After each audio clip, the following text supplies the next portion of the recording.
দোসরদের প্রতি দয়া দেখাবেন না, নাসির উদ্দিন পাটোয়ারি। আওয়ামী লীগের বিচার দাবিতে ঐক্যবদ্ধ হওয়ার আহ্বান জানিয়েছেন জাতীয় নাগরিক কমিটির আহ্বান নাসির উদ্দিন পাটোয়ার। তিনি বলেন, সরকার, বিশিষ্ট ব্যক্তি ও রাজনৈতিক দলগুলোকে বলব, দোসরদের প্রতি দয়া দেখাবেন না। সামাজিক, পারিবারিকভাবে তাদের বয়কট করুন। বাংলাদেশে আওয়ামী লীগের একমাত্র সমাধান হল তাদের বিচার প্রক্রিয়ার মধ্য দিয়ে যেতে হবে। যারা খুনের সঙ্গে সম্পৃক্ত ছিল তাদের বিচারের আওতায় আনতে হবে।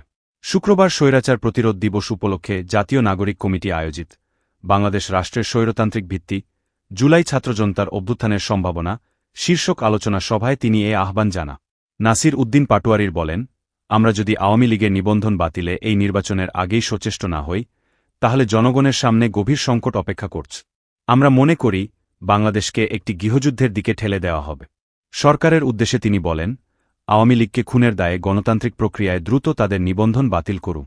কারণ খুনি হাসিনার বিচার এবং আওয়ামী লীগের ব্যানার, এই দুটির সমাধান যদি আগামী নির্বাচনের আগে আমরা না করতে পারি, তাহলে মানুষগুলো শহীদ হয়ে যে গণতান্ত্রিক বাংলাদেশ চেয়েছিল, সেই গণতান্ত্রিক বাংলাদেশে ফেরার কোনো পথ নেই। তিনি বলেন, ১৯৪৭ সালে আমাদের একটি ভূখণ্ডের লড়াই ছিল, ৭১ সালে একটি জনাকাঙ্ক্ষার লড়াই ছিল। কিন্তু প্রতিটি লড়াইয়ে আমাদের পরবর্তীতে বিভিন্ন দল, গোষ্ঠী, পক্ষের দলদাস হয়ে থাকতে হয়েছে।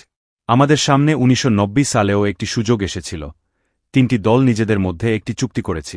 কিন্তু সেই চুক্তি থেকেও আমরা দেশের মানুষকে আকাঙ্ক্ষার প্রতিশ্রুতি পূরণে ব্যর্থ হয়েছি। ২৪-এর গণঅভ্যুত্থানের মাধ্যমে আমরা নতুন একটি স্বপ্ন পেয়েছি।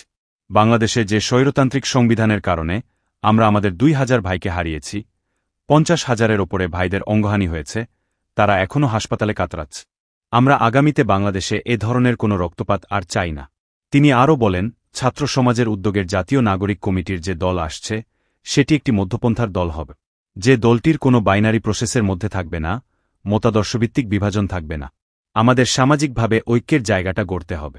রাজনৈতিকভাবে এই ঐক্যের ওপর ভিত্তি করে যে মানুষগুলো আহত হয়েছে, শহীদ হয়েছে, তাদের বিচারের দাবিতে রাজপথে আমাদের অবস্থান নিতে হবে। এই গণঅবস্থানের মধ্য দিয়ে নির্বাচনের আগেই আওয়ামী লীগের নিবন্ধন বাতিলে দাবিতে আমাদের রাজপথে ঐক্যবদ্ধভাবে লড়াইয়ে শামিল হতে হবে। আলোচনা সভায় বিচারপতি অবসর এএফএম আব্দুর রহমান বলেন, স্বৈরতন্ত্রের প্রবহমান অবস্থা আমরা ১৯৭২ সাল থেকেই দেখে আসছি। আমরা স্বৈরাচার বিতাড়ন করতে পারি, কিন্তু স্বৈরতন্ত্রটা বিতাড়ন করতে পারি না। এটা আমাদের ব্যর্থতা। কেন ব্যর্থতা? ব্যর্থতা হচ্ছে আমাদের স্বৈরতন্ত্রটা সংবিধানের মধ্যেই আছে। কোন সংবিধানে? যে সংবিধানটা ১৯৭২ সালে প্রণয়ন করা হয়েছিল পাকিস্তান গণপরিষদের সদস্যদের দ্বারা, সেটি একজন ব্যক্তিকে সামনে রেখেই প্রণয়ন করা হয়েছিল। আপনি সংবিধানটাকে যদি বিশ্লেষণ করেন, তাহলে দেখবেন এই সংবিধানটাকে কোনোভাবেই একটা লিগ্যাল ডকুমেন্ট বলা যায় না। বলতে হবে একটা পরিবারকে প্রতিষ্ঠিত করতে কতগুলা লিখিত বিধান। তিনি বলেন, এই ৭২ সংবিধানের প্রেমটা আমরা আপনাদের বুক থেকে সরিয়ে দিতে পারছি না। এই প্রেমটাকে সরিয়ে দিতে না পারলে বিপদ হবে। যদি সংবিধানের মধ্যেই আপনি থাকেন, তাহলে কিভাবে এগোবেন? আলোচনায় আরও বক্তব্য রাখেন নাগরিক কমিটির কেন্দ্রীয় নির্বাহী সদস্য ও সংস্কৃতি বিষয়ক সম্পাদক তাজনুভা জাবিন, জাতীয় নাগরিক কমিটির যুগ্ম আহ্বায়ক সারোয়ার তুষার, সদস্য টিনা নন্দী প্রমুখ।